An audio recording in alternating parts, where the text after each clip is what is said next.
ఉన్నాను చంద్రబాబు నాయుడు గారిని, అసలు వైట్ ఎలిఫెంట్ అంటే ఏంటి చంద్రబాబు నాయుడు గారు అని కాస్త చెప్పండి. మాకు తెలిసి, రాష్ట్ర ప్రజలకు తెలిసైతే మాత్రం వైట్ ఎలిఫెంట్ అని ఏదైనా మనకు భారం అనిపిస్తే దాన్ని వైట్ ఎలిఫెంట్తో పోలుస్తాం. మరి ఈ రోజున మీరు వైట్ ఎలిఫెంట్తో విశాఖపట్నం స్టీల్ ప్లాంట్ని ఈరోజు పోలుస్తున్నారు అంటే విశాఖపట్నం స్టీల్ ప్లాంట్ మీకు భారం అయిందనా అర్థం? అక్కడున్నటువంటి కార్మికుల యొక్క భారం మీ మీద పడుతుందనా? అక్కడ యొక్క కార్మికుల ఉద్యోగాలు కావచ్చు, వాళ్ళ జీతాలు కావచ్చు, అది మీకు భారంలా కనిపిస్తుందా? మొత్తానికి మొత్తం ఈ విశాఖ స్టీల్ ప్లాంట్ ప్రాజెక్టు మొత్తం కూడా చంద్రబాబు నాయుడు గారికి భారంగా కనిపిస్తుంది కాబట్టి వైట్ ఎలిఫెంట్ అని చెప్పేసి ఈరోజు మీరు కంపేర్ చేస్తూ మాట్లాడుతున్నారు. నేను అడుగుతా ఉన్నాను, ఈ భారాన్నే మీరు వైట్ ఎలిఫెంట్ థియరీ అని అంటున్నారా చంద్రబాబు నాయుడు గారు? మాకు అర్థమైంది అయితే ఇది. ఇంకేదన్నా ఉంటే మీరు చెప్పండి. ఎంతోమంది చెప్తూనే ఉంటారు, మనం కూడా చూస్తూనే ఉన్నాము. చంద్రబాబు నాయుడు గారి జర్నీ అంతా కూడా, ఆయన ముఖ్యమంత్రి ఇన్ని సంవత్సరాల నుంచి 14 సంవత్సరాల నుంచి కూడా పరిపాలన పరంగా చూస్తూ ఉన్నాము. అందరికీ తెలుసు చంద్రబాబు నాయుడు గారి మైండ్ సెట్, ఆయన యొక్క ఫిలాసఫీ ప్రైవేటైజేషన్.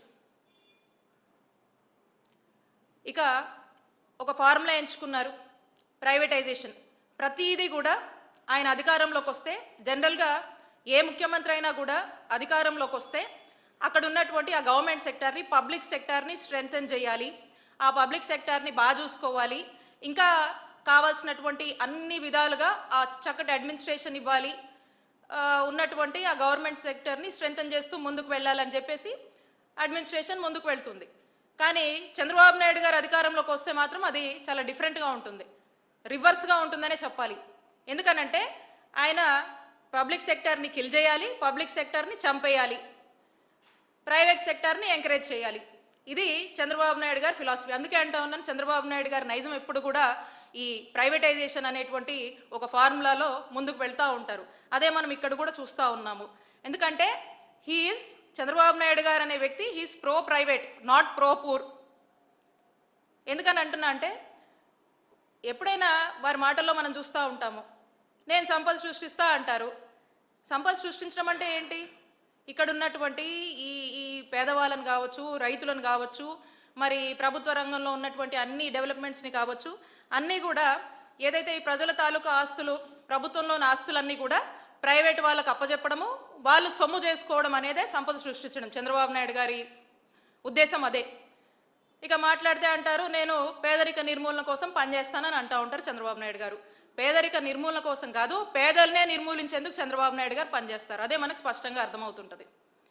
ఇక ఇప్పటి పరిస్థితి ఏంటి, ఈ రాష్ట్ర పరిస్థితి ఏంటి అనేది పక్కన పెట్టి, చంద్రబాబు నాయుడు గారు ఎప్పుడు కూడా విజన్ 2047, 2057 అని చెప్పేసి ఇక ఏవో ఎలివేషన్లు వేసుకొని ఎక్కడ లేని ప్రజెంటేషన్లు అన్నీ తెచ్చి ఎప్పటి గురించో చెప్తాడు. ఈరోజు పరిస్థితి ఏంటి, ఈరోజు ఈ రాష్ట్రంలో పరిస్థితి ఏంటి, రాష్ట్రానికి అవసరమైనటువంటి ప్రాజెక్టులు ఏంటి, ఈ రాష్ట్ర ప్రజలకు ఏం కావాలి, రాష్ట్ర ప్రజల బాధలు ఏంటి, రాష్ట్ర ప్రజలకు కావాల్సినటువంటి అవసరాలు ఏంటి అనే దాని మీద ఏమాత్రం కూడా చంద్రబాబు నాయుడు గారికి చిత్తశుద్ధి ఉండదు. చంద్రబాబు నాయుడు గారికి ఇవేవి కూడా అవసరం లేనటువంటి అంశాలు. ఎంతసేపు ప్రైవేటైజేషన్ లేదా ఇక ప్రొజెక్టెడ్ విజన్ గురించి, వాటికి సంబంధించినటువంటి ఎలివేషన్ల గురించే ఆయన ఎంతసేపు కూడా ఫోకస్ చేస్తూ ముందుకు వెళ్ళటం మనం చూస్తూ ఉన్నాం. మేము అదే అడుగుతూ ఉన్నాము. ఇప్పుడున్నటువంటి ఈ విశాఖ స్టీల్ ప్లాంట్ ప్రైవేటైజేషన్ అనేటువంటి అంశం గురించి అసలు మీరు చెప్పగానే మీరు ఈ వైట్ ఎలిఫెంట్ అది ఇదని చెప్పేసి మీ ఇన్సైడ్ మీ మైండ్ సెట్లో ఉన్నటువంటి ప్రైవేటైజేషన్ని మీరు రబ్ చేసే పని చేస్తూ ఉన్నారు. అదే మాకు స్పష్టం అవుతా ఉంది. ఎందుకంటే మనము రీసెంట్గా చూసాము, సిఏఏ సమ్మిట్ ప్రెస్ మీట్లో చంద్రబాబు నాయుడు గారు ఏం మాట్లాడారో మనకు అర్థమవుతుంది. ఒకసారి ప్లే చేయమ్మా.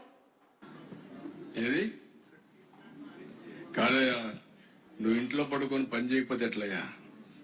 గుర్తుపెట్టుకోవాలి, మీరందరూ కూడా ఏం తయారయ్యారంటే ఊరికే జీతాలు ఇస్తారా? పని చేయాలి కదా. ప్రతి ఒక్కసారి కేంద్రం రాష్ట్రం డబ్బులు ఇస్తుందా?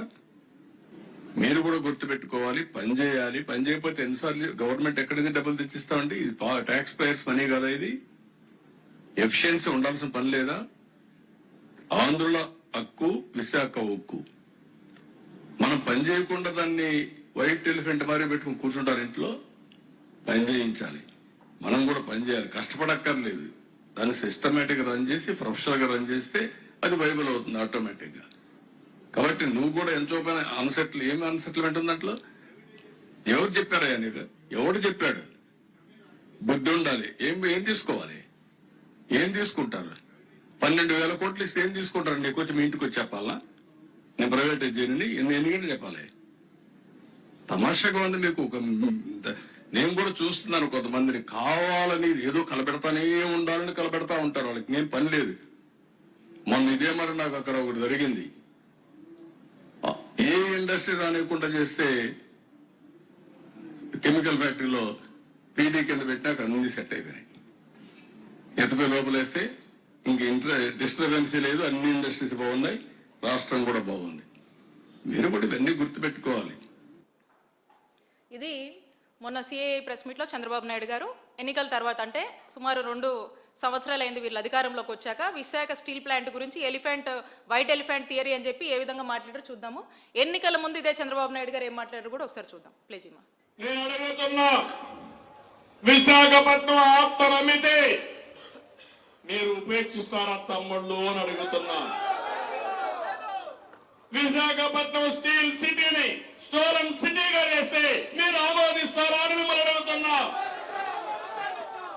అందరం కలిసి కాపాడుకుంటామా లేదా అని అడుగుతున్నా. ఇప్పుడు చెప్పండి, కాపాడుకుంటాం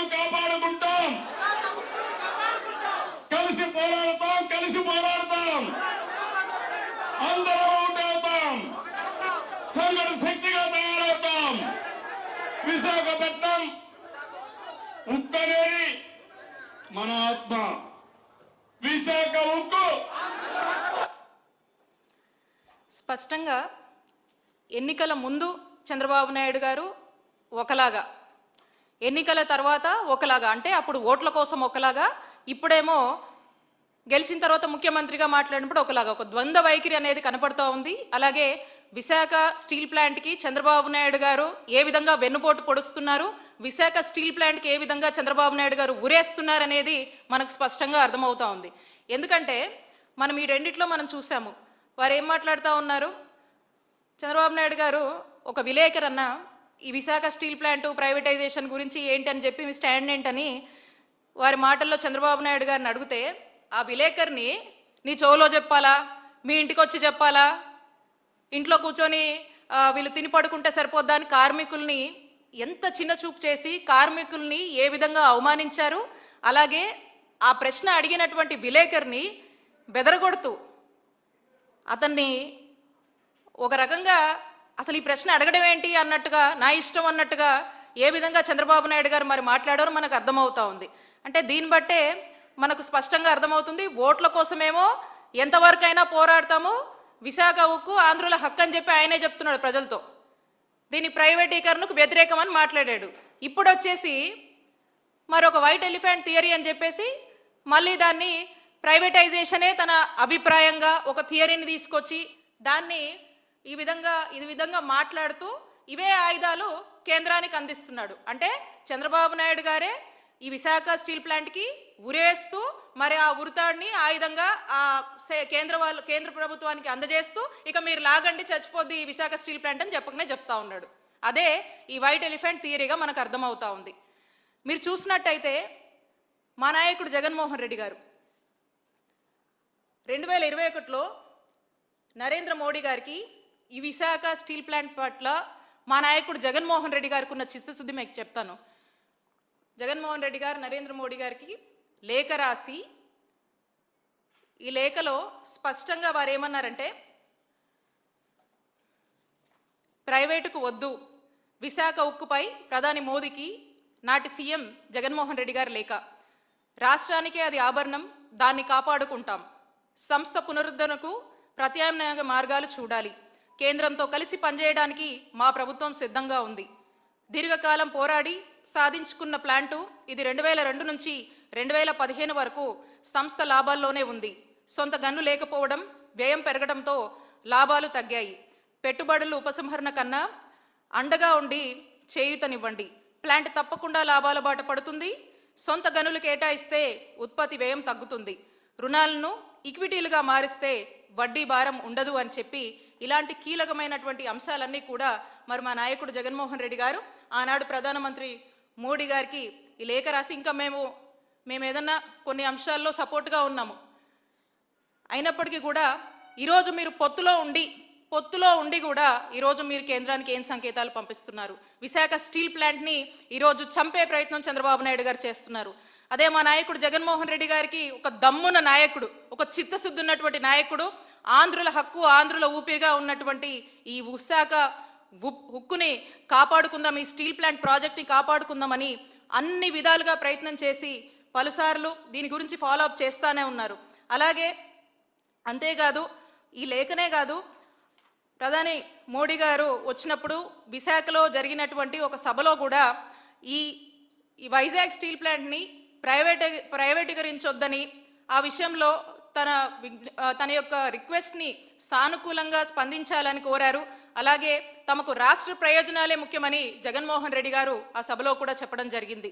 ఈ విధంగా జగన్మోహన్ రెడ్డి గారు సభలో కావచ్చు, అలాగే లెటర్లో కావచ్చు, పలుసార్లు ఫాలోఅప్ చేయడంలో కావచ్చు, నిజంగా విశాఖ స్టీల్ ప్లాంట్ ప్రాజెక్ట్కి న్యాయం చేయాలి, అక్కడున్నటువంటి కార్మికులకు న్యాయం చేయాలి, మీరల్లా చేయాల్సిందల్లా ఒక సొంత క్యాప్టివ్ ఐరన్ ఓర్ మైన్ మాకు ఇవ్వండి, సొంత మైన్ ఇవ్వండి, దానివల్ల ఇది బాగుపడుతుందని చెప్పి కూడా రాసినటువంటి పరిస్థితులు మనం చూసాము. ఇది మా నాయకుడు జగన్మోహన్ రెడ్డి గారికి విశాఖ స్టీల్ ప్లాంట్ యొక్క ప్రాజెక్ట్ పట్ల, అక్కడ ఉన్నటువంటి కార్మికుల పట్ల, సమస్యల పట్ల దాన్ని ఎట్టికేలకు కూడా చక్కగా ప్రభుత్వం సపోర్ట్ చేస్తూ నడిపించుకోవాలనేటువంటి ఒక ఉద్దేశంతో మరి చేసినటువంటి ప్రయత్నాలు. మరి ఈ రోజున చూస్తే చంద్రబాబు నాయుడు గారు ఏం మాట్లాడుతున్నారు ఏంటో మనకు అర్థమవుతోంది. ఇందాక చెప్పినట్టుగా ప్రతి దాంట్లో కూడా ప్రైవేటైజేషన్ అనేది చూస్తారు. అసలు ప్రభుత్వం అంటే ఏంటండి? ఏ ప్రభుత్వం అయినా ఆ ప్రభుత్వం యొక్క బాధ్యత విద్య కావచ్చు, వైద్యం కావచ్చు, ప్రాజెక్టులు కావచ్చు, రైతులకు సంబంధించినటువంటి రైతాంగానికి సంబంధించినటువంటి సమస్యలు కావచ్చు, అవన్నీ ప్రజలకు నచ్చినట్టుగా ప్రజలకు కావాల్సిన విధంగా అందించేటువంటి అడ్మినిస్ట్రేషన్నే ఆ యొక్క ప్రభుత్వం యొక్క బాధ్యత.